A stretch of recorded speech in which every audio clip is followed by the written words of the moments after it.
नमस्कार दोस्तों, स्वागत है आपका लर्निफाई के यूट्यूब चैनल में। यह है अपनी वर्ल्ड ज्योग्राफी की सीरीज़, जिसमें आज हम देखने वाले हैं प्राकृतिक संसाधन और उद्योगों के बारे में। तो उद्योग का मतलब आप ये मत समझिएगा कि कहीं भी हम मैन्युफैक्चरिंग सेक्टर की सिर्फ बात कर रहे हैं। उद्योग का मतलब जो उद्योग के जो जितने भी इकोनॉमी के सेक्टर हुआ करते थे वो हुआ करते हैं माफ़ कीजिएगा, वो सारे इसमें हम देखेंगे। जैसे कृषि के बारे में देखेंगे, उद्योगों के बारे में देखेंगे, सर्विस सेक्टर वगैरह के बारे में भी थोड़ा इसके बारे में जानकारी हासिल करेंगे। तो आज का जो लेक्चर होने वाला है उसमें हम देखेंगे कि जो भी प्राकृतिक संसाधन होते हैं और कृषि के प्रकार जो है, और कृषि से संबंधित कुछ जो फैक्चुअल डेटा है, भारत में कितनी कृषि की जाती है, चीन में कितनी एकड़ में कृषि की जाती है, अपनी उत्पादकता किस प्रकार की है, और कृषि के जो विभिन्न प्रकार है कि स्लैश एंड बर्न यानी झूम कृषि हो गई, और विश्व के अलग अलग क्षेत्रों में झूम कृषि को क्या क्या बुलाया जाता है, ये सब आज के लेक्चर में हम पढ़ने वाले हैं। तो बहुत ही इंपॉर्टेंट आज का लेक्चर होने वाला है, क्योंकि एग्रीकल्चर से यूपीएससी प्रीलिम्स में हर बार 2 से 4 क्वेश्चन पूछती है। तो हम इस सीरीज़ में पूरे के पूरे क्वेश्चन जो है एग्रीकल्चर से रिलेटेड वो इसमें हम देखेंगे भी, साथ ही साथ एग्रीकल्चर का एक एक चीज़ जो है हम इसमें कवर करने वाले हैं। तो चलिए शुरू करते हैं आज का लेक्चर।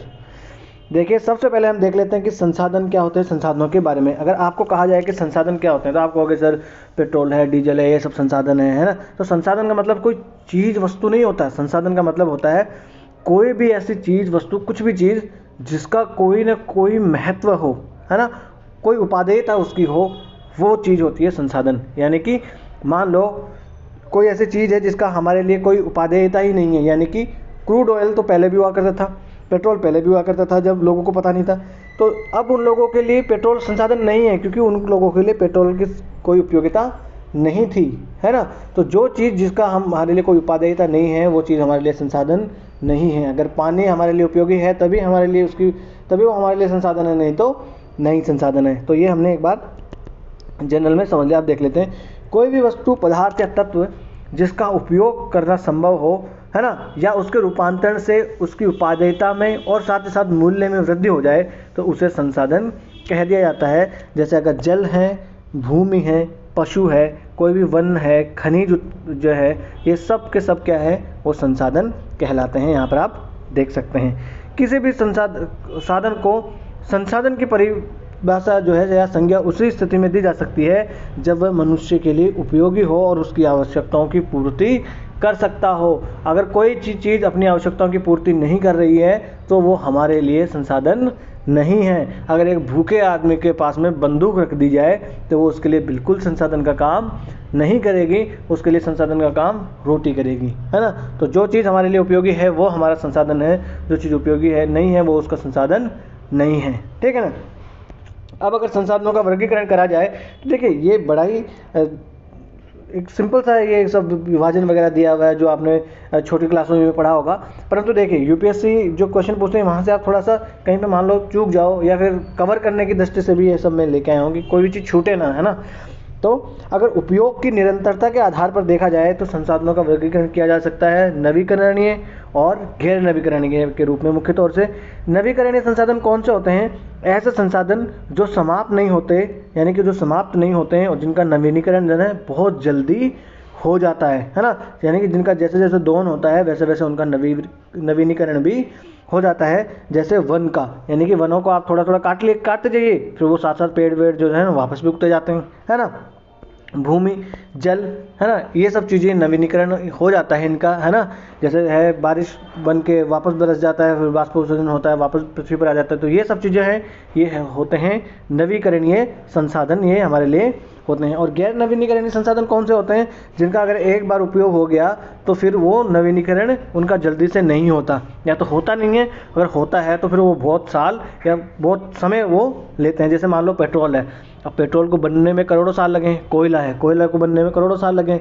तो मान लो वो कोयला दोबारा बन तो जाएगा, परंतु होगा क्या कि वो इतना जल्दी आसानी से वो नहीं बनेगा। इसलिए उसको क्या कह दिया गया? उसको कह दिया गया गैर नवीकरणीय संसाधन, है। और बड़े पैमाने पर दोहन के कारण इनके भंडार समाप्त होने लगते हैं, जैसे कोयला, खनिज तेल, लोहा, है ना, इस प्रकार से, ठीक है। और ऐसे संसाधन जिनका उपयोग निरंतर होता रहता है और जिन्हें बार बार शुद्ध करके फिर से पुनः उपयोग में लाया जा सकता है, वो कहलाते हैं चक्रीय संसाधन, है ना। सर्कुलर रिसोर्सेस उन्हें कहा जाता है ना। जैसे सर्कुलर इकोनॉमी भी होती है ना, तो सर्कुलर रिसोर्सेज मतलब जिनका उपयोग बार बार किया जा सकता है, जैसे जल है। अब जल अगर मान लो अपशिष्ट हो गया, ख़राब हो गया, गंदा हो गया, तो उसको शुद्ध करके वापस से हम उसका इस्तेमाल कर सकते हैं, है ना। ठीक है साहब, अब आ जाते हैं उद्भव के आधार पर। उद्भव के आधार पर हो गया संसाधनों का वर्गीकरण, एक तो अजैव और एक जैव। यानी ऐसे संसाधन जिनमें जीव है या जीवों का अंश है वो तो जैव संसाधन हो गए, जैसे कि फसलें हो गया, पशु हो गया, वन हो गया, मत्स्य हो गया, समुद्री जीव हो गया, ये सब चीज़ें क्या आ गई, जैविक संसाधन आ गए। और अजैविक संसाधन क्या आ गए, अजैविक संसाधन आ गए वो संसाधन जिनका निर्माण अजैविक तत्वों से हुआ होता है, जैसे अकार्बनिक संसाधन भी जिन्हें कहा जा सकता है, जैसे जल और खनिज पदार्थ, जो भी खनिज पदार्थ हैं वो, जैसे तांबा हो गया, सीसा हो गया, सोना हो गया, ये सब क्या है, ये अकार्बनिक या अजैविक संसाधन है। और देखिए जैसे कोयला है, तो आप कहोगे सर कोयला में जान थोड़ी है, परंतु कोयला किससे बना है। एक ज़माने में, एक समय में, बहुत सालों पहले वो पेड़ों के पेड़ जो है नहीं, पूरा पूरा जंगल पृथ्वी के नीचे दब गए थे, उसकी वजह से तो कोयला बनता है, उसी वजह से तो खनिज तेल बनता है। खनिज तेल किससे बनता है, जो मरीन जितने भी जीव हैं, है ना, समुद्री जीव, वो जब नीचे दब जाते हैं तो वहाँ वहीं तो ये खनिज तेल मिलता है ना। तो ये एक ज़माने में तो इनमें जीव था ना, इसलिए इनको जैविक संसाधन, फिर भी जैविक संसाधन कहा जाता है, कोयला और जो खनिज तेल वगैरह हैं इनको, ठीक है। साथ ही साथ जो अकार्बनिक संसाधन है वो तो उनका नवीनीकरण नहीं किया जा सकता, जो अकार्बनिक संसाधन है उनमें क्या होता है, इनमें कोई जीव जो है उपस्थित आज और कभी भी इनमें उपस्थित नहीं हुआ होता, जैसे तांबा, सीसा, सोना, ये सब, है ना। और मैंगनीज और तांबा जो है वो समुद्र में ग्रंथिकाओं के रूप में भी पाए जाते हैं। तो अब आपको इन ग्रंथिकाओं का नाम सुन के कुछ याद आना चाहिए। जब मैं आपको पढ़ा रहा था इंटरनेशनल जो अनक्लोज के बारे में मैं आपको पढ़ा रहा था, है ना, तो अनक्लोज के बारे में मैं पढ़ाया था, तो मैंने आपको बताया था कि किस प्रकार से इस सेंट्रल इंडियन ओशन बेसिन में भारत को 1.5 लाख वर्ग किलोमीटर में का जो क्षेत्र है उसमें हमें जो पॉलीमोटेलिक नोड्यूल्स होते हैं उनकी खुदाई का हमको परमिशन दिया गया है इंटरनेशनल सी बेड अथॉरिटी के द्वारा, है ना। अगर ये आपने नहीं देखा है इंटरनेशनल सी बेड अथॉरिटी क्या है, अनक्लोज क्या है ना, तो ये सब चीज़ें वो अपनी ज्योग्राफी की सीरीज़ है ना, उसमें ये वाला लेक्चर जाके देखना और ज़्यादा ज्ञान मिलेगा आपको वहाँ से। बहुत सारे परीक्षा की दृष्टि से उपयोगी फैक्ट्स वगैरह जो इन्फॉर्मेशन है वो वहाँ पर बताई गई हैं। ये देखें, ये बहुधात्विक ग्रंथियाँ हैं ना, यही है पॉलीमेटेलिक नोड्यूल्स, इन्हें तो कहते हैं पॉलीमेटेलिक नोड्यूल्स, मैंने आपको बताया था तब, है ना। तो ये जो पॉलीमेटेलिक नोड्यूल्स हैं ये भी जो है रिसोर्सेज के रूप में काम में आते हैं, क्योंकि इनमें अलग अलग प्रकार के जो ऐसे संसाधन, ऐसे दुर्लभ संसाधन, ऐसे दुर्लभ धातु जो हमें पृथ्वी पर नहीं मिलते हैं सामान्यतया, वो यहाँ इनमें पाया जाता है, इसलिए ये बहुत ही महत्वपूर्ण होते हैं, है ना। क्रिटिकल मिनरल्स भी इनमें मिलते हैं, है ना। तो अपनी जो माइनिंग मिनिस्ट्री है ना, माइनिंग मिनिस्ट्री, उसने 30 क्रिटिकल मिनरल्स जो है वो उनकी एक लिस्ट बनाई है कि ये 30 जो है जो मिनरल्स हैं इनको हम क्रिटिकल मिनरल्स मानते हैं, जो कि आने वाली अर्थव्यवस्था जो है अपने वाले फ्यूचर में, तो अब उसके लिए हमारे लिए टेक्नोलॉजिकल रूप से भी बहुत उपयोगी हैं। तो ये मैंने अपना टेलीग्राम चैनल है ना, उसमें ये लिस्ट मैंने डाल रखी है, अपनी कम्युनिटी टैब पे भी मैंने तब ये डाली थी, तो ये एक बार जाके देख लीजिएगा ताकि आपको पता लगे कि हाँ कौन कौन से क्रिटिकल मिनरल्स हैं, क्योंकि यूपीएससी पूछ लेगी निम्न में से कौन से क्रिटिकल मिनरल्स की श्रेणी में रखे गए हैं, फिर वो आपको बता दे देगी बहुत सारे नाम आप कंफ्यूज हो जाओगे, पता नहीं कौन सा है ना। तो एक बार वो जाके आप टेलीग्राम चैनल पर सर्च करके देख लीजिएगा। फिर अब आ जाते हैं हम मेन मुद्दा जो अपना आज शुरू होने वाला है, एग्रीकल्चर, कृषि का, है ना। तो कृषि देखिए एक बहुत ही बहुप्रचलित व्यवसाय माना जाता है और संसार की संपूर्ण जनसंख्या के भरण पोषण के लिए जो भोजन मिलता है वो कृषि से ही मिलता है। और कृषि में देखिए पशुपालन और मत्स्य पालन को भी सम्मिलित किया जाता है। अगर आपसे कोई बात करे, है ना, तो सीधा आपसे फसलें उगाने वाला मत मान लीजिएगा कि एग्जाम में क्वेश्चन पूछ लिया जाए कि भारतीय कृषि जो है उसका महत्व बताइए, तो आप सिर्फ एग्रीकल्चर को नाम सुन के सिर्फ और सिर्फ आप फसलों के बारे में बताने लग जाओ, तो नहीं। एग्रीकल्चर में जो पशुपालन आता है, साथ साथ मत्स्य पालन भी इसके अंतर्गत सम्मिलित किया जाता है ना। अब देखिए, कृषि फसल खाद्य फसलों और औद्योगिक फसलों के रूप में भी वर्गीकृत की जाती है और संसार का केवल 10% भूभाग ही कृषि योग्य है, बाकी भाग जो है वो कृषि योग्य नहीं है। ये फैक्ट्स भी आप याद रख लेना, क्योंकि यूपीएससी आजकल बहुत सारे फैक्ट पूछने लगी है कि 60% जो ऑक्सीजन है वो अमेजन की फॉरेस्ट से निकलती है, इस प्रकार से जो है यूपीएससी आजकल फोकस करने लगी है ना। तो 10% जो भूभाग है पृथ्वी का वो ही सिर्फ और सिर्फ कृषि योग्य भाग है। 1 मिनट में पानी P low.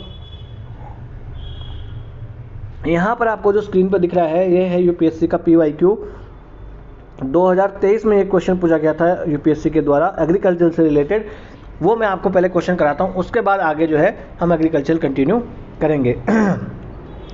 Consider the following statements. India has more arable area than China. इसका मतलब है कि भारत के पास में ज़्यादा कृषि योग्य भूमि है चीन की तुलना में। ठीक है साहब। दूसरा आ जाते हैं, the proportion of irrigated area is more in India as compare to China. यानी भारत में सिंचित क्षेत्र जो है वो चीन की अपेक्षा ज़्यादा है। तीसरा sentence, the average productivity per hectare in Indian agriculture is higher than that in China. यानी भारत की जो औसत उत्पादकता है पर हेक्टेयर औसत उत्पादकता है भारत की, वो चाइना की एग्रीकल्चर से ज़्यादा है। ये 3 सेंटेंस दे दिए और अब खेल देखिए किस प्रकार से यूपीएससी खेल रही है। 1 ओनली, 2 ओनली, ऑल 3 नन। अब वो गया कि 1 एंड 2, 2 एंड 3, 1 2 3, ये वाले में हम एलिमिनेट कर सकते थे। अब तो आपको ये तीनों के तीनों ही पता होना ज़रूरी है, नहीं तो क्वेश्चन आप नहीं कर पाओगे। अब आप कहोगे सर अब पता लगा ना कि वो मैं आपको क्यों बता रहा था कि ये वाले 10% भूमि कृषि योग्य, ये क्यों याद रख लेना आपको, ये ऐसा फैक्ट पूछ लेती है यूपीएससी ऐसे सीधे सीधे। तो इंडिया के पास में निश्चय ही इंडिया के पास में चाइना की अपेक्षा ज़्यादा कृषि योग्य भूमि है, क्योंकि इंडिया के पास में ज़्यादा कृषि योग्य भूमि है, ज़्यादा मैदानी क्षेत्र है। चाइना के पास में ज़्यादा मरुस्थलीय क्षेत्र है, वहाँ पर बहुत सारे पहाड़ है, तो कृषि योग्य क्षेत्र हमसे भारत से चाइना के पास कम है। दूसरा, भारत के पास में जो सिंचित भूमि है वो भी चीन की तुलना में हमारे पास ज़्यादा है, माफ़ कीजिएगा। परंतु ये जो तीसरा सेंटेंस है ये गलत है कि भारत की पर हेक्टेयर उत्पादकता जो है वो चीन से ज़्यादा है, नहीं। इसीलिए तो चीन जो देखिए, चीन के पास कृषि भूमि भी कम है, चीन के पास सिंचित भूमि भी कम है, फिर भी चीन के पास में जो है उत्पादकता चीन की देखिए किस चीज़ों में आपको ज़्यादा मिलेगी, चावल में, गेहूँ में, ये चीन जो है 1 नंबर पे उत्पादकता में आता है ना। तो वो इसका मतलब है कि भारत की पर हेक्टेयर उत्पादकता चीन से ज़्यादा नहीं है। देखिए कृषि भूमि अपने पास ज़्यादा है, बोने योग्य, सिंचित भूमि अपने पास ज़्यादा है, फिर भी हम चीन से ज़्यादा उत्पादन क्यों नहीं कर सकते हैं? क्योंकि चीन ने वहाँ पर बहुत सारे ऐसे पॉलिसी मेजर्स लिए हैं जो वहाँ की कृषि को आगे बढ़ाने में जिन्होंने महत्वपूर्ण भूमिका निभाई है। तो इसमें सिर्फ आंसर क्या हो जाएगा इसका, इसमें सिर्फ 2 सेंटेंस जो है वही करेक्ट है। अब आ जाते हैं हम डेटा की ओर। देखिए हिंदी में डेटा मिलने में बहुत कठिनाई आती है, इसलिए मैं इंग्लिश में लेकर आ गया। हमें तो डेटा याद रखना है, इंग्लिश से मतलब है कि हिंदी से मतलब है हमें, इतने इंग्लिश तो हम समझते हैं। तो देखिए पहले मैंने ये क्लियर किया कि यूपीएससी के सफ़र में कभी भाषाओं से ऐतराज़ मत करना, जिस भाषा में ज्ञान मिले लपेट लो, है ना। तो अगर अब देखे जाए तो यूएस का जो जियोलॉजिकल सर्वे है उसने एक सर्वे करवाया था, उसके अकॉर्डिंग होता क्या है कि लार्जेस्ट एक्सपेंस ऑफ क्रॉपलैंड जो है वो कहाँ पर है, वो कितने, covering N impressive 179.8 million Hector, है ना। In comparison the United states follows closely with 168 million hectare and China 165 million hectare है ना। तो यहाँ पर देखिए इंडिया के पास कितनी है, 179 मिलियन हेक्टेयर, 0.8 को हटा भी दो तो 179 मिलियन हेक्टेयर अपने पास एग्रीकल्चरल लैंड है, ठीक है। साथ ही साथ अगर देखा जाए तो यूएसए के पास में कितनी है, 165 मिलियन हेक्टेयर्स हैं, है ना। और चाइना के पास तो 165 ही है, यानी चीन के पास तो भारत, अमेरिका, उसके बाद चीन के पास कृषि योग्य भूमि है। समझ रहे हैं आप बात। तो चीन के पास हमसे ज़्यादा भूमि नहीं है, ठीक। अगर आगे देखें तो अगर हम इरिगेटेड लैंड की बात करें तो इरिगेशन में चाइना जो है वो 41% जो है वहाँ पर इरिगेटेड भूमि है वहाँ की चाइना की, यानी सिंचित। इरिगेशन का मतलब होता है सिंचाई, तो इरिगेटेड मतलब सिंचित क्षेत्र जो है चाइना का वो 41% ही वहाँ का सिंचित है। परंतु अगर देखा जाए इंडिया जो है वो 48% से भी ज़्यादा भूमि है, भारत की जो कृषि योग्य भूमि है उसका 48% से ज़्यादा जो है वो सिंचित क्षेत्र भारत का है ना। इसका मतलब क्या हुआ कि अपने पास में चीन से ज़्यादा सिंचित भूमि है, ठीक है ना। फिर भारत में जो है वो जो क्रॉप यील्ड्स है ना, जो उत्पादकता है वो यूनाइटेड स्टेट्स, यूरोप और चाइना की तुलना में अपनी उत्पादकता बहुत ही कम है ना, ठीक है। तो इस बात से हमें पता लग जाता है कि भैया देखिए ये कुछ फैक्चुअल डेटा है, ये आपको याद रखना है। क्या यहाँ से आपने समझा कि अगर कृषि योग्य भूमि की बात करें तो इंडिया आता है सबसे पहले, 179 मिलियन हेक्टर्स के अपने पास जो है कृषि योग्य भूमि है। फिर यूएस को पास देखें तो 167 मिलियन हेक्टर्स है, और चाइना के पास तो कितनी है, चाइना के पास तो 165 मिलियन हेक्टर्स ही है। और फिर अगर हम आ जाए सिंचाई में, तो सिंचाई की अगर बात करी जाए तो इंडिया का 48% जो भूमि है सिंचित, ये जो कृषि योग्य भूमि वो सिंचित भूमि है जहाँ पर सिंचाई की जाती है। और चाइना की अगर देखा जाए तो मात्र 41% ही है। और उत्पादकता की अगर बात करें तो उत्पादकता जो है वो चीन की, यूएसए की, इनकी हमसे ज़्यादा है भारत से, है ना। पर हेक्टेयर उत्पादकता की बात कर रहा हूँ मैं। ठीक है, अब आगे चल लेते हैं। अब आ जाते हैं कृषि के प्रकार में। ये कुछ डेटा जो है हमने देख लिया, ये मेंस में भी आपके काम आ सकते हैं एज वेल एज आपके प्रीलिम्स में भी काम आ सकते हैं। ये डेटा कुछ याद रखिएगा। अब आ जाते हैं हम स्थानांतरित कृषि पे। ये देखिए दादी है ना, ये क्या कर रही है यहाँ पर खड़ी खड़ी, इसने दादी ने आग लगाई है इस खेत में। अब आप कहोगे दादी पागल हो गई है, बुढ़ापे में सटक गई है, तो ऐसा बिल्कुल भी नहीं है। दादी बिल्कुल ठीक है, दादी का दिमाग भी ठीक है, दादी बिल्कुल नहीं सटकी है। ये दादी का कृषि करने का एक तरीका है जिसे कहते हैं स्थानांतरित कृषि। इसमें किया क्या जाता है, इसमें किया यह जाता है कि ये थोड़ा सा जो क्षेत्र है, इस क्षेत्र में पहले आग लगा दी जाती है। आग लगाने के बाद जो है ये क्षेत्र साफ हो जाएगा, फिर यहाँ पर करी जाएगी कृषि, है ना। तो ये जो आग लगी इसकी वजह से जो ये राख वगैरह मिली है, इसमें बहुत सारे पोषक तत्व होते हैं, तो उसकी वजह से भूमि जो है वो थोड़ी उपजाऊ हो जाती है। अब दादी और दादी का परिवार मिलकर यहाँ पर खेती करेगा कुछ सालों के लिए, ठीक है। फिर जब दादी को लगेगा कि भैया अब ये खेती ज़्यादा उत्पादकता नहीं दे रही है, अब ये खेती के लायक नहीं रहेगी, तो दादी ये वाली लैंड को छोड़ देगी और दादी दूसरी जगह जाएगी, वहाँ पर आग लगाएगी और वहाँ जाके खेती करेगी। तो ये जो छोड़ के खेती करते हैं, इसको क्या कहा जाता है, इसको कहा जाता है बुश फैलो या स्लैश एंड बर्न एग्रीकल्चर से कहा जाता है, या इसे स्थानांतरित कृषि भी कहा जाता है। और दुनिया के अलग अलग भागों में इसे अलग अलग नाम से जाना जाता है। अब वो कौन कौन से नामों से जाना जाता है, ये यहाँ पर मैं आपके लिए लेके आया हूँ। अभी देखिए यूपीपीसीएस ने आरओ का एग्ज़ाम करवाया है। उस आरओ में सीधा पूछ लिया उसने, एक तरफ तुंगे दे दिया, एक तरफ म्यांमार दे दिया, एक तरफ लादंग दे दिया, है ना, एक और कौन सा मिल्पा उसने पूछा था, है ना। तो ये उसने पूछ लिया, एक झूम पूछा था, समझ लिया बात। तो आप सोचोगे सर ये तो छोटी वाली एग्जाम है, तो नहीं, इस घमंड में कभी मत रखना छोटी वाली है बड़ी वाली। यूपीएससी भी पूछ सकती है, और साथ ही साथ आपको सिर्फ यूपीएससी का एग्ज़ाम ही नहीं देना जीवन में। अगर आपको ये घमंड है अभी भी कि मैं तो सिर्फ यूपीएससी का एग्ज़ाम देके कलेक्टर बनूंगा, तो बेटा हमें भी हुआ करता था बहुत सालों पहले, वो सब टूट गया है।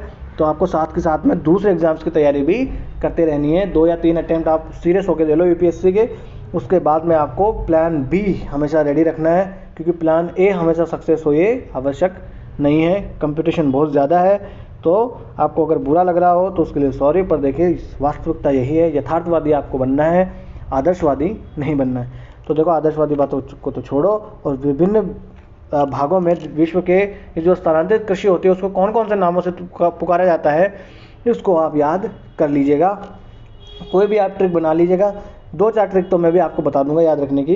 जैसे तुंग्या कहा जाता है, म्यांमार में तुंग्या इसे कहा जाता है।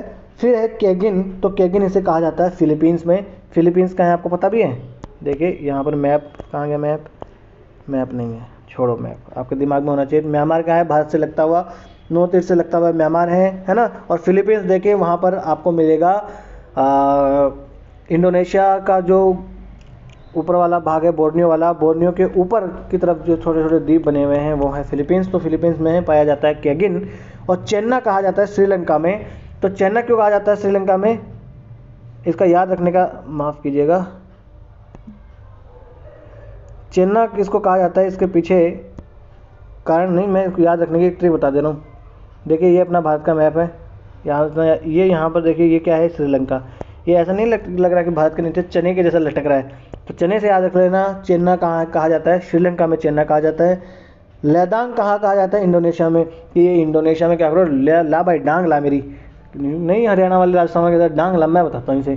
तो ये मेरे डांग लाई इंडोनेशिया वाले लोगों को, तो मैं बताता हूँ, है ना। तो लेदांग कहा जाता है इंडोनेशिया में। रोका कहा जाता है ब्राज़ील में, है ना। ब्राज़ील में क्या कहा जाता है, रोका कहा जाता है, क्योंकि ब्राज़ील में याद ऐसा रख लो कि ब्राज़ील में क्या होता है, बहुत सारी, मैंने ये एक हॉलीवुड की मूवी देखी थी, तो उस मूवी में क्या था कि वहाँ पर बहुत सारा ये जो अफीम वगैरह है ना, ये वगैरह वहाँ पर बहुत ज़्यादा उगाए जाते हैं, ड्रग्स वगैरह। तो भाई ड्रग्स को रोको, कैसे पकड़ के इस ड्रग्स को रोको, यूएसए वाले ये चाहते हैं वहाँ पर। तो रोका मतलब ब्राज़ील में। हाँ जी, तो मैं बता रहा था लोगन कहा जाता है, लोगन कहा जाता है पश्चिमी अफ्रीका में। तो ये कैसे याद रखोगे? देखिए ये लोगन, ये ऐसे कौन बोलता है? जो पिछड़े हुए ऐसे लोग होते हैं वो तो कहते हैं कि लोगन। देखिए ऐसा आपको दिल पे नहीं लेनी है बातें, ट्रिक है बस। लोगन है, तुम लोगन की तो ऐसे बातें हैं। तो ये कौन समझ करते हैं? जो पिछड़े हुए से लोग होते हैं। तो पिछड़े हुए कौन है? अफ्रीका के लोग पिछड़े हुए तो हैं, और ख़ासतौर से पश्चिमी अफ्रीका के देश हैं वो तो पिछड़े हुए ही हैं। वहाँ पर तो आम जब देखो तो कू होते रहते हैं। मिल्पा है यूकाटन और ग्वाटेमाला में।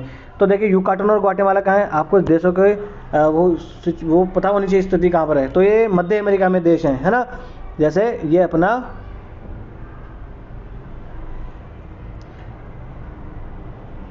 ये अमेरिका है, और अमेरिका के नीचे यहाँ पर जो है बहुत सारे देश आते हैं छोटे छोटे, है ना। फिर उसके नीचे साउथ अमेरिका आता है। तो यहाँ पर ये तो हो गया मेक्सिको, ये हो गया यूएसए, और ये ऊपर वाला कनाडा हो गया।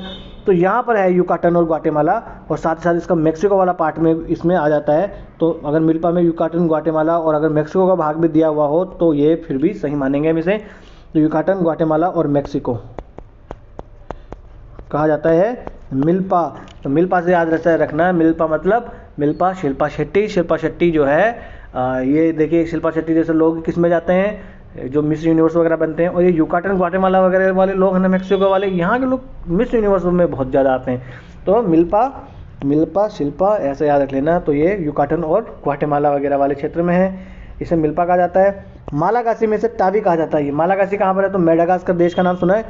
अफ्रीका महाद्वीप के बगल में यानी पूर्व की ओर में छोटा सा एक देश बना हुआ है ना। मैं यहाँ पर आपको बना के बता दूँ, ये जो है अपना अफ्रीका महाद्वीप है मान लीजिए। बिल्कुल गंदा बना भाई साहब, कैसे बनाऊँ? बहुत ऐसा ही बना हुआ है। तो यहाँ पर आप आओगे, अगर छोटा सा इधर देश बना हुआ है, ये इस देश का नाम है मेडागास्कर। और इस मेडागास्कर जो है इसमें ही इसे कहा जाता है मालागासी, क्योंकि मेडागास्कर तो एक जियोग्राफिकल नाम हो गया। मालागासी वहाँ के लोग जो हैं उनको मालागासी संस्कृति जो होती है उसे मालागासी कहा जाता है। तो टावी जो है मालागासी में जो स्थानांतरित कृषि की जाती है उसे कहा जाता है टावी। और वेनेजुएला में इसको कहा जाता है कोनुको, है ना। कोनुको कहाँ कहा जाता है? वेनेजुएला में। और वियतनाम और लाओस जो है वहाँ पर कहा जाता है इसे रे। तो वियतनाम और लाओस कहाँ है? थाईलैंड हो गया, म्यांमार हो गया, थाईलैंड हो गया, लाओस हो गया, है ना, और फिर वियतनाम आ गया। तो ये देश इधर हैं। तो इन्हें इसमें कहा जाता है रे वियतनाम, रे लाओ, क्या लाओ? वियतनाम को लाओ, रे लाओ, इधर लाओ, रे नहीं कैसे इधर लाओ रे। ऐसा झूम के किधर कहा जाता है? उत्तरी पूर्वी भारत में वो झूम कृषि कहा जाता है ना। झूम बराबर झूम करते हैं ना वो उधर, तो झूम कृषि कहा जाता है उत्तर भारत में। रे कहा जाता है वियतनाम और लाओस में। कोनुको कहा जाता है वेनेजुएला में। टावी मालागासी में। मिल्पा और कहा जाता है यूकाटन, ग्वाटेमाला, मेक्सिको वाले क्षेत्र में। लोगन कहा जाता है पश्चिमी अफ्रीका में। रोका मतलब ब्राज़ील को रोको रे। लेदांग कहा जाता है इंडोनेशिया में। ला मेरे डांग ला मैं बताता हूँ इनको। चेन्ना मतलब चने जैसे कौन लटकता है? श्रीलंका। कैगिन कहा जाता है फिलीपींस में। और तुंगिया कहा जाता है म्यांमार में। तो याद हो गया। अब चलते हैं आगे। अब दूसरे प्रकार की कृषि आ जाती है स्थानबद्ध कृषि। स्थानबद्ध कृषि का मतलब क्या है भाई? एक होगी स्थानांतरित कृषि जो रोज रोज चेंज करते रहते हैं। रोज रोज का मतलब कुछ सालों में चेंज करते रहते हैं। एक बार यहाँ की कृषि, कल को वहाँ करेंगे, कल को वहाँ। तो एक स्थानबद्ध कृषि मतलब वहाँ नहीं करेंगे, अपना एक ही खेत है। जैसे आपका एक खेत होगा, हमारा एक खेत है, तो हम लोग रोज रोज थोड़े बदलते हैं कि आज इसके खेत में कर लिया, कल रामेश्वर जी के खेत में कर लिया है, कल उधर धन्ना जाट के खेत में कर लिया। ऐसा थोड़े करते हैं हम। वो तो जो अपना खेत है उसी के खेत में करते हैं ना। तो वो खेती हो गई स्थानबद्ध कृषि, यानी जहाँ एक ही जगह पर मिलजुल कर खेती करते हैं एक ही भूमि पर, उसे कहा जाता है स्थानबद्ध कृषि। जिसमें फसलें जो है वो अदल बदल कर बोई जाती है। जैसे हम कभी बाजरा उगाते हैं, कभी हम गेहूँ उगाते हैं, कभी सरसों उगाते हैं, है ना, इस प्रकार से। फिर है जीविका निर्वाह कृषि। जीविका निर्वाह कृषि का मतलब है कि जो भी कृषि की जाती है वो सिर्फ और सिर्फ अपनी जीविका के निर्वाह के लिए की जाती है। यानी कि उस कृषि का उद्देश्य बेचना नहीं होता, यानी कि हम बहुत सारा बेच के पैसा कमाएंगे, ये उसका उद्देश्य नहीं रहता। उसका उद्देश्य रहता है कि भैया हम अपने खाने के लिए जितने गेहूँ हो जाए उतने गेहूँ, उतने सरसों हम कर लेंगे, है ना। तो वो खेती होती है जीविका निर्वाह खेती। नाम से समझ में आ रहा है आपको, जीविका के निर्वाह के लिए हो, जिसका उद्देश्य जो है ना अपनी आवश्यकताओं की पूर्ति करना हो, ना कि बाजार में लगाकर बेचना हो। ये लोग देखिए एक साथ मिलकर जीविका कृषि कर रहे हैं। अब आते हैं और गहन जीविका निर्वाह कृषि। अब देखिए गहन जीविका निर्वाह कृषि क्या हो गई, वही जीविका निर्वाह कृषि और गहन इसमें लग गया, इसका मतलब है और ज़्यादा गहन तरीके से कृषि की जाएगी। तो जो एशिया के मानसूनी जलवायु वाले क्षेत्र है ना, वहाँ पर ये की जाती है, क्योंकि वहाँ पर जनसंख्या अधिक है और भूमि वहाँ पर कम है, इसलिए बड़े पैमाने पर वहाँ पर एक साथ लोगों को लगकर खेती करनी पड़ेगी, क्योंकि छोटी सी ज़मीन है, बहुत सारे लोग खाने वाले हैं, है ना। तो अब उसके ऊपर गहन खेती करनी पड़ेगी, छोटी मोटी थोड़ी बहुत खेती से काम नहीं चलने वाला है ना। इस प्रकार की कृषि देखिए भारत में, बांग्लादेश में, थाईलैंड, श्रीलंका, फिलीपींस और इंडोनेशिया में की जाती है। फिर आ जाते हैं गहन कृषि, सेम टू सेम वही गहन कृषि इसमें आ जाती है। इसमें गहन कृषि में आता क्या है, अब देखिए गहन निर्वाह कृषि और गहन कृषि दोनों में थोड़ा सा फर्क है। निर्वाह वाले में क्या था, अपने उपयोग के लिए किया जा रहा है यहाँ पर, है ना। अब जो गहन कृषि है, इस कृषि में फसलों का अधिक से अधिक उत्पादन करने के लिए थोड़े से क्षेत्र में ही बहुत ज़्यादा पूंजी और श्रम का उपयोग किया जाता है। यानी छोटा सा मान लो क्षेत्र है अपने पास, इतना सही, परंतु इसमें खूब सारी पूंजी लगाई जाएगी, है ना, और साथ ही साथ इसमें बहुत सारा श्रम का उपयोग किया जाएगा, है ना। इस कृषि की विशेषता ये है कि ये जनसंख्या घनत्व जहाँ पर ज़्यादा होती है वहाँ पर ये होती है, और अधिक से अधिक रासायनिक उर्वरकों का इसमें इस्तेमाल किया जाता है, उन्नत बीजों का, कीटनाशक दवाइयों का, पर्याप्त सिंचाई का और फसल परिवर्तन का भी इसमें इस्तेमाल किया जाता है, क्योंकि ज़्यादा से ज़्यादा उत्पादन करना इसका मुख्य उद्देश्य होता है, किसका, गहन कृषि का। और ये देखिए जापान, चीन, बांग्लादेश जैसे देशों में ये गहन कृषि की जाती है। अब आ जाते हैं एक विस्तृत कृषि के ऊपर। विस्तृत कृषि क्या होती है, आपने इस प्रकार के चित्र वगैरह कहीं मूवीज़ वगैरह में या कहीं न्यूज़पेपर में कहीं तो देखा होगा। ये होती है विस्तृत कृषि। अपने यहाँ देखिए क्या होता है, ये छोटा सा अपना खेत हो गया है, पास में देखिए पाचू काका का खेत हो गया, पास में ये देखिए किसका खेत हो, बाबूलाल काका का खेत आ गया। ऐसे पास में खेत आते रहते हैं, छोटे छोटे खेत, ये इसका खेत है, ये फलान जी का, ये ढिकान जी का है। पर ये तो अपने क्या होगी, जीवन निर्वाह वाली कृषि हो सकती है। परंतु देखिए जैसे बड़े बड़े देश हैं, जैसे कि अमेरिका हो गया, कनाडा हो गया, है ना, और जो रशिया का जो स्टेपी क्षेत्र है, अब स्टेपी क्षेत्र से अब ये मत पूछना सर स्टेपी क्षेत्र क्या होता है, क्योंकि मैं ऑलरेडी ये सब चीज़ें आपको पढ़ा चुका हूँ जलवायु में, है ना। तो वहाँ पर ये कृषि की जाती है। यहाँ पर क्या होता है कि बड़े बड़े से खेत होते हैं, एक आदमी के पास मान लो कि 200 बीघा ज़मीन है एक आदमी के पास, इस प्रकार से बड़े बड़े खेत होते हैं। फिर उन बड़े बड़े खेतों में कृषि की जाती है यांत्रिक तरीक़ों से, है ना। देखिए यहाँ पर आदमी काट रहा है, कोई फसलें अपने जैसे काटते हैं वैसे नहीं ना, पूरी की पूरी फसलें, इसमें मशीनें लगा दी जाती है खेती करने के लिए, मशीनें, और वहाँ पर आप छिड़काव करने के लिए दवाइयों का मशीनें। भाई उनके पास तो अपनी प्लेन होती है, उस प्लेन के थ्रू वो वहाँ पर आपको जो उर्वरक होते हैं, रासायनिक उर्वरक, उनका छिड़काव करते हैं, है ना। तो हर काम वहाँ पर यांत्रिक तरीके से होता है ना। खूब बड़े बड़े यहाँ पर खेत होते हैं। श्रमिकों का उपयोग इसमें बहुत कम किया जाता है, मशीनों का उपयोग इसमें ज़्यादा किया जाता है। अब देखें यहाँ की इसके बारे में याद रखने वाली बात यह है, ये सब चीज़ें तो याद रखनी है, साथ ही साथ ये है कि यहाँ की प्रति व्यक्ति उत्पादन की क्षमता जो है वो बहुत अधिक होती है। प्रति व्यक्ति उत्पादन की क्षमता क्यों होती है, क्योंकि इस खेत में सिर्फ एक ही आदमी काम कर रहा होगा मान लीजिए, या मान लीजिए 2 आदमी काम कर रहे होंगे, है ना, और ज़्यादा से ज़्यादा काम किससे, मशीनों से हो रहा है, इसलिए 2 आदमी के हिसाब से तो ज़्यादा हुआ ना। तो प्रति व्यक्ति उत्पादन इनका ज़्यादा होता है, परंतु प्रति हेक्टेयर उत्पादन कम होता है। अब आप कहोगे सर कन्फ्यूज़ करा दिया, तो दोबारा समझो। इस खेत में मैंने बताया मशीनों से काम होता है, आदमी बहुत काम करते हैं, इसलिए एक यहाँ पे मान लो 5 आदमी काम कर रहे हैं और इसके पास 200 बीघा ज़मीन है ना, और 200 बीघा में तो देखिए उत्पादन तो ज़्यादा होना ही है। इस प्रकार से रासायनिक तरीके से ये उर्वरक इसमें डाल रहे हैं, मशीनों का उपयोग कर रहे हैं, तो उत्पादन इसमें ज़्यादा होगा। आदमी इसमें कम है क्योंकि मशीनों से काम हो रहा है, तो एक आदमी के हिसाब से तो उत्पादन ज़्यादा हो रहा है ना, तो प्रति व्यक्ति उत्पादन तो इसमें क्या होगा, ज़्यादा होगा, परंतु प्रति हेक्टेयर उत्पादन कम होगा। कैसे उत्पादन कम होगा, क्योंकि अपने यहाँ जो गहन कृषि की जाती है ना, उसमें तो खूब गहन कृषि की जाती है, छोटे से क्षेत्र में बहुत ज़्यादा उत्पादन हम कर लेते हैं, पर यहाँ पर इतनी गहन तरीके से कृषि नहीं की जाती। इसलिए 2 चीज़ें ये और याद रख लेना, प्रति व्यक्ति उत्पादन इसका बहुत अधिक होता है, क्योंकि आदमी तो कम काम करते हैं इसलिए प्रति व्यक्ति उत्पादन ज़्यादा होगा, परंतु प्रति हेक्टेयर उत्पादन इसका कम होता है। ये वाली बातें आप मर भी जाओ तो भी मत भूलना, है ना। जहाँ पर कम जनसंख्या होती है ना, वहाँ पर इस प्रकार की खेती की जाती है। जैसे अमेरिका में कम ही तो जनसंख्या है ना, क्योंकि वहाँ पर कृषि भूमि ज़्यादा है, जनसंख्या कम है, तो इस प्रकार के किया जाते हैं। जैसे संयुक्त राज्य अमेरिका में का मध्यवर्ती और पश्चिम में उसका जो मैदानी भाग है वहाँ पर, कनाडा का जो प्रेरी क्षेत्र है उसमें, कनाडा और अमेरिका में भी एक प्रेरी क्षेत्र, वहाँ पर अर्जेंटीना का पंपास ऑस्ट्रेलिया का डाउन्स और सोवियत संघ का जो स्टेपी क्षेत्र है वहाँ पर ऐसी कृषि की जाती है। मतलब कुल मिला के अब अगर आप बात कहो यहाँ पर, तो ये जो स्टेपी प्रकार की जलवायु पाई जाती है ना, उन जलवायु वाले क्षेत्रों में की जाती है, जिन्हें हम एक तरीके से और कहें तो शीतोष्ण कटिबंधीय जो घास के मैदान है ना, उन घास की भूमियों में ये इस प्रकार की खेती की जाती है। चलें आगे चलें, अब आगे देख लेते हैं मिश्रित कृषि। अब ये सर ये कौन सी बला आ गई मिश्रित कृषि? याद रखना, मिश्रित कृषि का मतलब है, जैसे अपने यहाँ क्या होता है, हम लोग कृषि तो करते हैं, साथ में गाय भी पालते हैं, भेड़ भी पाल लेते हैं, साथ बकरी भी पाल लेते हैं, कोई आदमी सूअर भी पाल लेता है ना, कोई आदमी मुर्गियाँ भी पाल लेता है, कोई बतख भी पाल लेता है। तो कृषि के साथ में ये पशुपालन करना है ना, कोई मछली भी पाल लेता है।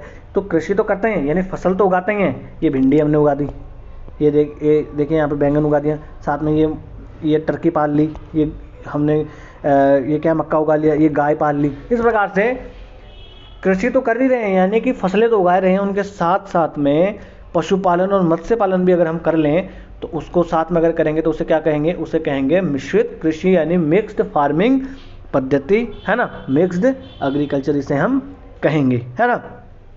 ये कहाँ की जाती है? तो ये देखिए पूरे यूरोप में की जाती है, पूरे यूएसए में की जाती है, यूएसए का जो पूर्वी भाग है वहाँ पर की जाती है, अर्जेंटीना का जो पंपास वाला क्षेत्र है वहाँ पर की जाती है ना। इसमें किसान एक ही साथ कई फसलों की खेती भी करते हैं ताकि एक फसल पर निर्भर रहने का जो जोखिम है वो कम हो सके, है ना। तो इस मिक्स्ड फार्मिंग में और जो ये मिक्स एग्रीकल्चर जिसे हम कहते हैं, इसमें बात यही है कि कृषि की जाएगी, पशुपालन किया जाएगा, साथ ही साथ एक ही प्रकार की कृषि नहीं की जाएगी। भिंडी भी उगा ली, बैंगन भी उगा लिया, ये मक्का भी उगा ली। मान लीजिए भिंडी खराब हो गई, कोई बात नहीं, बैंगन बेच के पैसा कमा लेंगे, है ना। बैंगन खराब हो गया तो कोई बात नहीं, मक्का तो ठीक से हो रही है, मक्का बेच के बैंगन खरीद लेंगे। इस प्रकार से यानी रिस्क जो है उसको कम किया जा सके।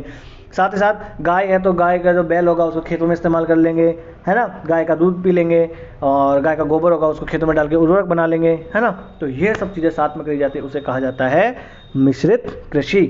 अब आ जाते हैं आगे रोपण या बागवानी कृषि। तो रोपण या बागवानी कृषि ऐसी होती है जिसमें बाग के जैसे कुछ चीज़ें उगाई जाती हैं, है ना, जिनका रोपणी कर करके वो चीज़ें उगाई जाती है, उसे कहा जाता है रोपण कृषि, है ना। और ये कृषि भी देखिए बहुत बड़े बड़े क्षेत्रों में की जाती है। इसमें कौन कौन से आ जाते हैं? जैसे कहवा, यानी कहवा मतलब कॉफ़ी, चाय, मसालों का उत्पादन जो होता है, रबड़ की फसलें, ये सब चीज़ें आ जाती है रोपण या बागवानी कृषि में। ये देखिए ये औरतें यहाँ पर क्या कर रही है? घूमने आई है? नहीं, घूमने नहीं आई है, ये यहाँ पर चाय की पत्तियाँ तोड़ रही है, जिसके बाद में इनको सुखाया जाता है और इनसे जो आप चाय बनाते हैं ना घर पे कड़क वाली, वो चाय इन्हीं से बनती है ना। चाय से याद आया कि दार्जिलिंग की जो चाय है वो उसको भारत में पहली बार मतलब कोई जीआई टैग दिया गया था, तो वो किसको दिया गया था? दार्जिलिंग टी को दिया गया था, है ना। अब आ जाते हैं रोपण कृषि पर। तो रोपण कृषि में भारी मात्रा में पूंजी लगाई जाती है। भैया इतने बड़ा बागान लगाने में पूंजी चाहिए, तो ये चाय की पत्तियाँ तोड़ के लेके जा रही हैं, तो ये इसको प्रोसेस करने के लिए भी फिर मशीनें वगैरह सब चाहिए, पूरा फैक्ट्री जैसे लगाना पड़ेगा, इतने सारे लोग इसमें लग रहे हैं, तो श्रम गहन, पूंजी गहन ये कृषि होती है। कौन सी? रोपण या बागानी कृषि। ऐसी कृषि देखिए मलेशिया में, भारत में, श्रीलंका में, सब जगह ऐसी कृषि की जाती है। आगे आ जाते हैं उद्यान कृषि या ट्रक फार्मिंग। तो ट्रक फार्मिंग, अब आप कहोगे सर क्या ट्रक में उगाए जाते हैं? तो ट्रक में नहीं उगाए जाते हैं। इसका मतलब ये है कि ये जो खेती की जाती है इसमें बहुत बड़े स्तर पर व्यापारिक दृष्टि से जो है वो फसलें उगाई जाती हैं, यानी खुद घर में खाएंगे ऐसा नहीं। गोभी उगा रहा है, घर में खाएगा सारी गोभी, है। मक्का उगा रहा है, सारी मक्का घर में खाएगा। तो वो किस लिए? कि ज़्यादा से ज़्यादा उत्पादन करके बाजार में बेचने के लिए उसका इस्तेमाल किया जाए, उसे कहा जाता है उद्यान कृषि या ट्रक फार्मिंग। और ट्रक फार्मिंग इसलिए क्या कहा जाता है? क्योंकि देखिए ये गोभी में भर के ले जा रही है चाचा, तो ये गोभी इसमें ट्रक में भर के लेके जा रही है चाचा गोभी, तो ये ट्रक का इस्तेमाल इसमें बहुत ज़्यादा होता है, इसलिए इसको ट्रक फार्मिंग नाम दे दिया गया। और ये क्षेत्र देखिए औद्योगिक क्षेत्रों के पास में ज़्यादा स्थित होते हैं ताकि उनको कच्चे माल के तौर पर इस्तेमाल किया जा सके उद्योगों में, हाँ। जैसे यूएसए में हो गया, पूर्वी जो उत्तर पूर्वी भाग हो गया अमेरिका का, वहाँ पर इंग्लैंड में, फ्रांस में, डेनमार्क में इस प्रकार की खेती की जाती है ट्रक फार्मिंग, क्योंकि वहाँ बड़े बड़े ट्रक जो लाए जाते हैं और बड़े बड़े उत्पादन किए जाते हैं इस प्रकार से, और वो व्यापारिक उत्पादन उनका किया जाता है। तो ये हो गई ट्रक फार्मिंग। अब आ जाता है भूमध्य सागरीय कृषि। तो देखिए कृषि कहाँ हो रही है और जलवायु प्रदेश कौन सा है, इससे भी फर्क पड़ता है। तो जलवायु कृषि प्रदेश मैंने ऑलरेडी आपको पढ़ा दिया है। तो भूमध्य सागरीय जलवायु का क्या विशेषता उसकी थी, आप बताओ। चलो फिर सोचो क्या विशेषता थी उसकी? विशेषता क्या थी? वहाँ पर सर्दियों में वहाँ पर बारिश होती है, है ना। चक्रवात से सर्दियों में पछुआ पवनों के थ्रू जो चक्रवात आते हैं उनसे बारिश होती है, और उन्हीं पछुआ पवनों के माध्यम से भारत में भी सर्दियों में बारिश होती है, जिन्हें राजस्थान में मावट कहा जाता है और उसे पश्चिमी विक्षोभ भी कहा जाता है। तो ये जो भूमध्य सागरीय कृषि है, इसकी एक विशेषता ये है, यहाँ पर एक तो अलग अलग तरीके की कृषि की जाती है। दूसरी बात, यहाँ पर इसकी मुख्य विशेषता तो यह है कि यहाँ पर जो रसीले फलदार जो फसलें होती है वो ज़्यादा उगाई जाती है, जैसे जैतून हो गया, अंगूर हो गया, संतरा हो गई, है ना। मैंने बताया था इजराइल की जाफा ऑरेंजेस प्रसिद्ध है ना। इस प्रकार से अलग अलग जो ऑरेंजेस वगैरह अलग अलग जगह की प्रसिद्ध है। तो वो हो गया भूमध्य सागरीय कृषि। और भूमध्य सागरीय कृषि में देखिए रसदार फलों का उत्पादन किया जाता है। तो आप कहोगे सर ये वाइन की बोतल आपने क्यों रख रखी है? तो देखिए मैं यहाँ कोई वाइन प्रमोट करने के लिए नहीं बैठा हूँ यहाँ में, है ना। मैं तो कह रहा हूँ आप पीना भी नहीं चाहिए, एक्सेस मात्रा में तो बिल्कुल नहीं पीना चाहिए, कंजप्शन नहीं करना चाहिए अल्कोहल का। परंतु मैं ये बोटल्स के लिए आपके इसलिए लेके आया हूँ क्योंकि पास में देखिए अंगूर रखे हुए ना, तो क्या होगा, है ना, वो अंगूर की पानी का पता नहीं क्या गाना है ना, अंगूर की बेटी से मोहब्बत कर ले, कौन सा गाना है वो। तो ये जो अंगूर जो है इससे बनती है वाइन, और ये जो भूमध्य सागरीय क्षेत्र है इसको वाइन का यानी शराब उद्योग का हृदय स्थल भी कहा जाता है। तो जहाँ जहाँ पर भूमध्य सागरीय जलवायु पाई जाती है वहाँ वहाँ पर वाइन बहुत ज़्यादा पैदा होती है। तो ये जो आसपास वाला क्षेत्र है भूमध्य सागर के आसपास का, वहाँ पर वाइन इंडस्ट्री बहुत ज़्यादा है। स्पेन में, फ्रांस में, है ना। जैसे फ्रांस की कौन सी है, शैंपेन प्रसिद्ध है। पोर्चुगल यानी पुर्तगाल की वहाँ पर पोर्ट वाइन प्रसिद्ध है। तो अलग अलग प्रकार की वाइन्स वहाँ पर बनाई जाती है, उसे कहा जाता है शराब उद्योग का हृदय स्थल, इसे कहा जाता है, क्योंकि रसदार यहाँ पर जो फल है उनका उत्पादन किया जाता है। अब आ जाता है अगला डेयरी फार्मिंग। तो डेयरी फार्मिंग का मतलब क्या है? डेयरी उगाएंगे हैं क्या? दूध उगाएंगे? नहीं, बिल्कुल नहीं उगाएंगे। गाय भी नहीं उगाएंगे, गाय पालेंगे। गाय वगैरह वहाँ पर खूब सारी पाली जाएगी, है ना। बड़े बड़े खेत होंगे और उन खेतों में गायें पाली जाएंगी और बड़े मैकेनाइज तरीके से देखिए इस प्रकार से गायें पाली जाएंगी। मशीनों से उनका दूध निकाला जाएगा, फिर वो दूध देके उसका अलग अलग तरीके के उत्पाद बनाए जाएंगे, पनीर बनाया जाएगा, मक्खन निकाला जाएगा, छाछ, दही, दूध, तेल, पता नहीं क्या क्या बनाएंगे, फिर वो बेचेंगे, है ना। इस प्रकार की जो कृषि होती है वो डेयरी फार्मिंग कहा जाता है। भारत में देखिए डेयरी फार्मिंग नहीं की जाती है क्योंकि भारत में इतने बड़े बड़े वो है ही नहीं है।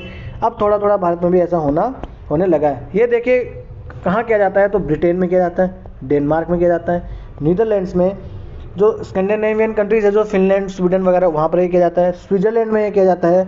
उत्तरी अमेरिका में किया जाता है, जो ग्रेट लेक्स जो क्षेत्र है ना उसमें। वो 5 ग्रेट लेक्स मैंने आपको बताया था, है ना। कौन कौन से बताई थी? लेक सुपीरियर बताई थी, मिशिगन, ह्यूरिन, ईरी, SMHEO, है ना। सुपीरियर, मिशिगन, ह्यूरॉन, ईरी और ओंटारियो, 5 जो ग्रेट लेक्स हुआ करते थे उस क्षेत्र में ये जो है डेयरी फार्मिंग कहाँ करी जाती है? ये करी जाती है अमेरिका में, है ना। स्कैंडिनेवियन ने ये 2 बार लिख गया इधर। फिर हार्पून, उत्तरी अटलांटिक राज्य हुआ करते थे, वहाँ पर ये की जाती है घास और दुग्ध पेटी के क्षेत्र में, है ना। साथ ही साथ अगर हम कहें तो दक्षिण पूर्वी ऑस्ट्रेलिया में, न्यूजीलैंड वगैरह वाले क्षेत्र में भी ये किया जाता है। ऑकलैंड प्रायद्वीप में वंगानुई तथा तरंगाई निम्न भूमियाँ जो है वहाँ पर भी की जाती है। तो आपका काम है ये वंगानुई और तरंगाई निम्न भूमियाँ कौन से देश में है ये आपको देखना बनता है। फिर नॉर्थ आइलैंड्स हैं, न्यूजीलैंड में है। तो इस प्रकार से इनका वहाँ पर ये डेयरी फार्मिंग करी जाती है। फिर अगर आ जाए तो डेयरी उद्योग का संकेंद्रण देखिए जापानी महानगरों में अल्प मात्रा में हुआ, क्योंकि जापान तो वहाँ पर तो वोल्केनो से बना हुआ पूरा, वहाँ पर कृषि क्षेत्र इतना कहाँ है ना। परंतु न्यूजीलैंड, डेनमार्क और ऑस्ट्रेलिया जो है वो दुग्ध के अग्रणी राज्यों में एक है, राष्ट्रों में एक है। अगर कहा जाए कि दुनिया में सबसे ज़्यादा दूध कहाँ उत्पादन होता है तो भारत में उत्पादन होता है दूध का, दुनिया में, है ना। और दुनिया में वर्गीज कुरियन साहब जो थे वो दुग्ध क्रांति लेकर आए थे। अपने यहाँ श्वेत क्रांति जो चल रही है ना, वो श्वेत क्रांति दुग्ध उत्पादन बढ़ाने से संबंधित है। हमने 1998-99 के आसपास से दुनिया में सबसे ज़्यादा दूध उत्पादन करना शुरू कर दिया था। और अगर राज्यों में देखा जाए भारत में तो सबसे ज़्यादा दूध उत्पादन करता है राजस्थान, है ना, ये भारत सरकार की रिपोर्ट के अनुसार। परंतु यूपीपीसीएस वाले बंदों को याद रखना है कि यूपीपीसीएस ने यूपी के बजट में जो है यूपी सरकार ने कहा है कि सबसे ज़्यादा दूध उत्पादन यूपी में होता है। तो यूपीपीसीएस का एग्ज़ाम देने जा रहे हो तो यूपी लगाना, और अगर ऑल इंडिया लेवल का कोई एग्ज़ाम देने जा रहे हो तो आप लगाना भारत में सबसे ज़्यादा दूध उत्पादन होता है राजस्थान में, है ना।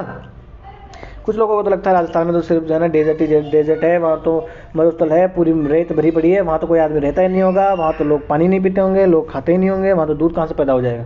बेटा ऐसी बात नहीं है, पूरे राजस्थान में मरुस्थल नहीं है ना। ठीक है साहब, ये कृषि देखिए वहाँ की जाती है जहाँ पर खाद्यान्न की कृषि नहीं की जा सकती, वहाँ पर ये कृषि करेंगे। फिर देखिए ये डेयरी फार्मिंग वाला सारा इसमें चीज़ें, मांस वास का भी इस्तेमाल इसमें किया जाता है ना। ठीक है, ये पूंजी गहन तो है ही भाई, गायें पालनी है, इतने बड़ा क्षेत्र में करना है, मशीन लगानी है, पनीर बनाना है सब। न्यूजीलैंड देखिए इस क्षेत्र में बहुत ज़्यादा आ गए दूध के मामले में। देखिए हम दूध सबसे ज़्यादा प्रोड्यूस करते हैं, परंतु लिक्विड दूध ही हम बेचते हैं, दूध के अलग अलग चीज़ें बना के हम नहीं बेचते। जैसे पनीर हो गया है ना, और खोया हो गया, ये सब चीज़ें बेचने में हम अग्रणी देशों में यहाँ से जो है हम नहीं है। ऐसा देशों में कौन आ गया है, न्यूजीलैंड वगैरह ऐसे देशों में आ गए हैं, है ना। ठीक है साहब, इसीलिए तो हम लोगों ने RCEP जो है रीजनल कॉम्प्रहेंसिव इकोनॉमिक पार्टनरशिप को साइन नहीं करा ये, क्योंकि हमें डर था कि हमारी एग्रीकल्चर इंडस्ट्री जो है वो खतरे में आ जाएगी अगर हमने साइन किया तो। क्योंकि फ्री अगर कर दिया जाएगा तो फिर न्यूजीलैंड वाले तो अपने यहाँ से हमारे यहाँ पनीर सब तमाम तामझाम जो है चीज़ वगैरह भेजने लगेंगे, है ना। ठीक है साहब, ये थोड़ी सी करंट की चीज़ भी डाल ली। अब आ जाते हैं सहकारी खेती। तो सहकारी खेती क्या होगी, देखिए ये लोग साथ में मिल रहे हैं, ये लोग इनको बुला रहे हैं, आ जाओ साथ में मिलकर खेती करते हैं, तो ये होती है सहकारी खेती। एक तो मान लीजिए कि आप अकेले खेती कर रहे हो, है ना, अपने अपने खेत में, कि भाई मेरा खेत है, ये कालू जी का खेत है, ये भूरे जी का खेत है, ये नीले जी का खेत है, ये धन्ना जाट का, ये पीपा राजपूत का, माफ़ कीजिएगा, ये किसी का भी खेत है, हमारे गांव में है धन्ना जाट, तो उसके नाम से बता रहा हूँ मैं। तो देखिए अब ये काम कर ले कि भैया ये सारे लोग एक साथ मिल जाए और कहें कि भैया एक काम करते हैं, हम लोग एक साथ मिलके एक साथ खेती कर लेते हैं एक जगह। क्योंकि छोटे छोटे खेतों में ठीक से ना उसमें टेक्नोलॉजी इन्वेस्ट कर सकते हैं, ना भैया वहाँ पर देखिए ठीक से खेती कर सकते हैं, ना कोई रासायनिक उर्वरक लगा सकते हैं। अब इतना बड़ा खेत हो गया है ना, ठीक है, अब इस खेत में सारे लोग मिलके भाई हम एक साथ खेती कर लेंगे, जो उत्पादन होगा उसको बांट लेंगे, है ना। तो फार्मर प्रोड्यूसर ऑर्गेनाइजेशन बना लिया जाता है और फिर इस प्रकार से एक साथ मिलकर जो खेती करते हैं उसे सहकारी खेती कहते हैं। भारत में ये खेती है ज़्यादा फली फूली नहीं है, क्योंकि भारत में वही लोगों को, मेरे वाली खेत में तो ज़्यादा उत्पादन होता है, तेरा लड़का तो काम करने आया नहीं था, वो पानी देना था उस दिन, अरे ये मेरे वाला खेत ज़्यादा उपजाऊ गया है ना, तेरे वाले खेत का गाय खा गई वो। तो ये बहुत होता है भारत में, इसलिए ये भारत में ये ज़्यादा उपयोगी साबित नहीं हुई है कोऑपरेटिव फार्मिंग। परंतु रशिया वगैरह में ऐसी फार्मिंग करी जाती थी जब रूस जो है USSR हुआ करता था, सोवियत संघ, तब इसमें की जाती थी। साथ ही साथ देखिए यूरोप के कुछ देशों Denmark, Sweden, Norway, Netherlands, Belgium में ये सफल बहुत ज़्यादा हुई है, परंतु भारत में इसका प्रयास किया गया परंतु सफल नहीं हो गई। क्योंकि अपने यहाँ वही आदत है ना, फलाने का देखने में बहुत ज़्यादा अपने को मज़ा आता है। अगर छोटे छोटे खेत बड़े एक साथ मिला लिया जाए, बड़े हो जाए, तो ज़्यादा उनमें टेक्नोलॉजी इन्वेस्ट कर देंगे, है ना, मशीनीकरण उसका किया जा सकता है। बस तो यही है। आज हमने देखिए कृषि देख ली, कृषि से संबंधित कुछ डेटा देख लिया, प्रीवियस ईयर के क्वेश्चन देख लिए, और आगे कैसे क्वेश्चन पूछे जा सकते हैं वो मैंने आपको बता दिया है। कृषि के प्रकार देख लिए, विभिन्न देशों में मतलब किस प्रकार की कृषि की जाती है वो सब हमने देख लिया है ना। साथ ही साथ जो स्थानांतरित कृषि है उसको दुनिया के अलग अलग देशों में क्या कहा जाता है वो भी हमने देख लिया है। ठीक है, तो कल का जो लेक्चर होगा आगे का, उसमें हम इसी से रिलेटेड और चीज़ें देखेंगे। आज का लेक्चर हम यहीं समाप्त कर देते हैं। अगर आपको इस लेक्चर की PDF चाहिए तो आप जाइए लर्निफाई अनलॉकिंग नॉलेज से नाम से टेलीग्राम पे अपना चैनल है, यहाँ से आप स्कैन कर सकते हैं और डिस्क्रिप्शन बॉक्स में लिंक भी दिया हुआ है। वीडियो अगर आपको अच्छा लगा हो, बिल्कुल लगा होगा, तो लाइक कर दीजिए और चैनल को सब्सक्राइब कर लीजिए। और भी अगर आपका कोई भाई बंधु मित्र सखा दोस्त कोई है तो UPSC PCS किसी भी चीज़ की तैयारी कर रहा हो या कुछ नहीं कर रहा हो, घर पर निठल्ला बैठा हो, तो भी आप चैनल जो है ज़रूर रिकमेंड कीजिएगा। सब्सक्राइबर बढ़ते हैं, आप कमेंट करते हैं, कमेंट जरूर किया कीजिए आप, उससे क्या होता है थोड़ा मोटिवेशन मिलता है कि सर यहाँ इंप्रूव कीजिए, यहाँ पर या बने रहने दीजिए, ये वाली चीज़ें और डालिए, तो थोड़ा मोटिवेशन मिलता है हमको भी, है ना। गरीब आदमी है सब, बहुत मेहनत लगती है काम करने में, ये इसमें है ना, फ्री में सब कुछ आपको मिल रहा है। और मैं कह रहा हूँ अगर आप मुझसे जुड़े रहे तो एग्ज़ाम पास करना मैं कह रहा हूँ मेरी जिम्मेदारी है, जो मैं कहूँ वो याद कर लोगे तो, है ना। तो बस बहुत हो गया ज्ञान, और अगर आपको कोई सलाह देनी है तो आप कमेंट बॉक्स में आप जरूर लिख सकते हैं हमें, और बड़े ही लोकतांत्रिक ढंग से हम अपने छोटे से परिवार को आगे बढ़ाएंगे। नमस्ते, धन्यवाद।